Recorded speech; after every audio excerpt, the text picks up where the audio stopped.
Indian council നിയമം നടപ്പിലാക്കുന്നതിൻ്റെ ഭാഗമായി 1861 portfolio സംവിധാനം കൊണ്ടുവന്നത് ആര്? കാനിങ് പ്രഭു. വേഗമേറിയതും കൂടുതൽ ഉൾക്കൊള്ളുന്നതും സുസ്ഥിരവുമായ വളർച്ച എന്നത് ഏത് പഞ്ചവത്സര പദ്ധതിയുമായി ബന്ധപ്പെട്ടതാണ്? 12ാം പഞ്ചവത്സര പദ്ധതി. പ്രത്യക്ഷ നികുതിയുടെ പ്രഭാവം എന്തിലാണ് ഉള്ളത്? വരുമാനം. ഇന്ത്യൻ സമ്പത്ത് വ്യവസ്ഥയിൽ തുറന്ന സമ്പത്ത് വ്യവസ്ഥയ്ക്ക് തുടക്കമിട്ടത് ആര്? PV നരസിംഹറാവു.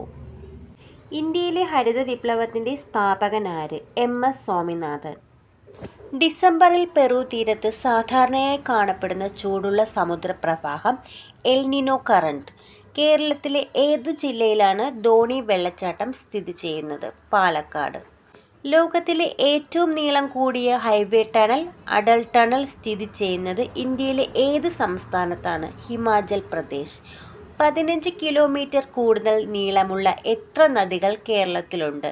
44. അളകനന്ദ ഭഗീരഥി നദികൾ സംഗമിക്കുന്ന സ്ഥലത്തിൻ്റെ പേര് ദേവപ്രയാഗ്. ഹിമാലയൻ താഴ്വരകളിലെ കരേവ എന്ന ഇനം മണ്ണ് എന്തിൻ്റെ കൃഷിക്കാണ് പ്രസിദ്ധം? കുങ്കുമം. ഹെറിംഗ് പോണ്ട് എന്നറിയപ്പെടുന്ന സമുദ്രഭാഗം ഏത്? വടക്കൻ അറ്റ്ലാന്റിക്.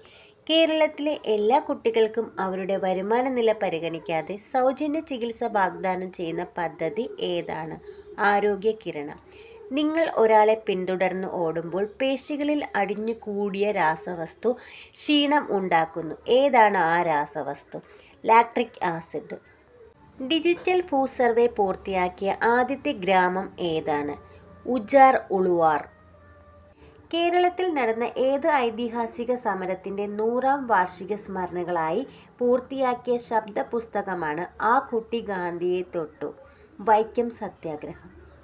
ന്യൂമോണിയയ്ക്ക് കാരണമായ സൂക്ഷ്മജീവി ബാക്ടീരിയ. ക്ഷയരോഗം ബാധിക്കുന്ന ശരീരഭാഗം ശ്വാസകോശം.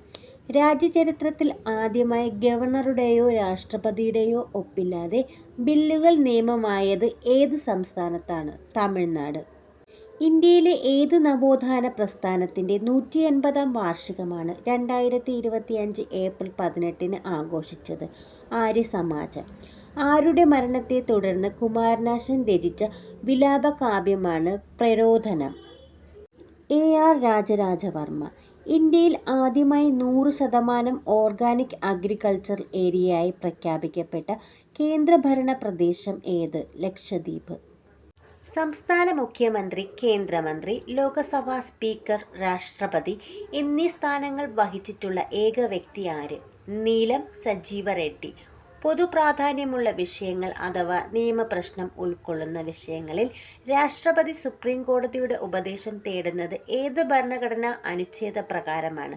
അനുച്ഛേദം 143. ഇന്റർനെറ്റിൻ്റെ പിതാവ് എന്നറിയപ്പെടുന്നത് ആര്? വിൻഡൻ സെർഫ്. പറമ്പിക്കുളം വാർഷിക ജന്തുജാല കണക്കെടുപ്പിൽ പുതിയതായി കണ്ടെത്തിയ ചിന്നത്തടവിടൻ, ചെമ്പൻ വെള്ളിവരയൻ, പളനിപ്പൊട്ടൻ എന്നിവ ഏത് ഇനത്തിൽപ്പെട്ട ജീവികളാണ്? ചിത്രശലഭം. യൂറോപ്പിലെ ജനാധിപത്യ പ്രസ്ഥാനങ്ങളെ സൈനിക ശക്തി ഉപയോഗിച്ച് അടിച്ചമർത്തിയിരുന്നതിനാൽ യൂറോപ്പിലെ പോലീസുകാരൻ എന്നറിയപ്പെടുന്ന രാജ്യം ഏത്? റഷ്യ. കോൺഗ്രസിൻ്റെ ഉത്ഭവത്തെ പറ്റിയുള്ള സുരക്ഷാ വാൽവ് സിദ്ധാന്തം മുന്നോട്ട് വെച്ചതാര്? ലാലാ ലജ്പത് റായ്. 2019 ഉപഭോക്തൃ സംരക്ഷണ നിയമപ്രകാരം സ്റ്റേറ്റ് കമ്മീഷനുകൾക്ക് ഏത് തുകയുടെ തർക്കങ്ങളാണ് പരിഗണിക്കാനാവുക?